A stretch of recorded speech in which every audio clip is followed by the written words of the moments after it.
Mulla Idrizin kam dëgju se unë e qasoj jam, edhe ai për shembull gjatë luftës dytë botërore ka bën një revolucion, s'po them, po një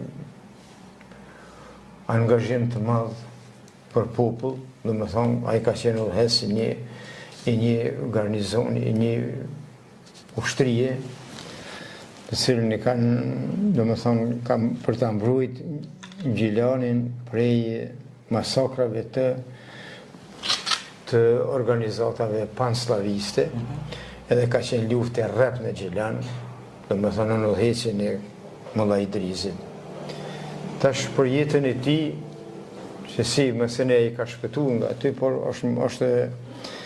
është vendosur në një familje sheftas, në një familje atje diku nga Kamenica. Dhe aty ai ka qëndru me një bodrum për disa kohë, për disa nuk e di për sa vite kryesisht, veç mandej është hetu aty. E si është hetu, se ai pas ka mbajt mësim besimin me fëmijët e asaj shtëpie. E tash kur kanë shku fëmijët në shkollë në klasë të parë, mësuesi ju ka qita betarën, kështu do të mësu shkrimin jo, thot në di me shkru dhe kështu. Shumë pas kanë mësu me shkru edhe arabisht.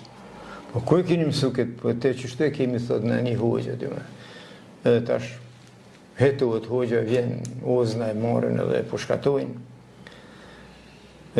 Aty dhe më thonë nuk ka qëndrua i këtë, por ju ka mësu mirë, por që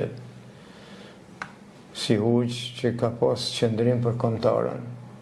Se sta hoxha, këto jenë mësimet fetare islame, urdhërojnë me urdhnat prim me farze, që për atë dhe do të vdekër për popull, për të në parimet e islamit si fe.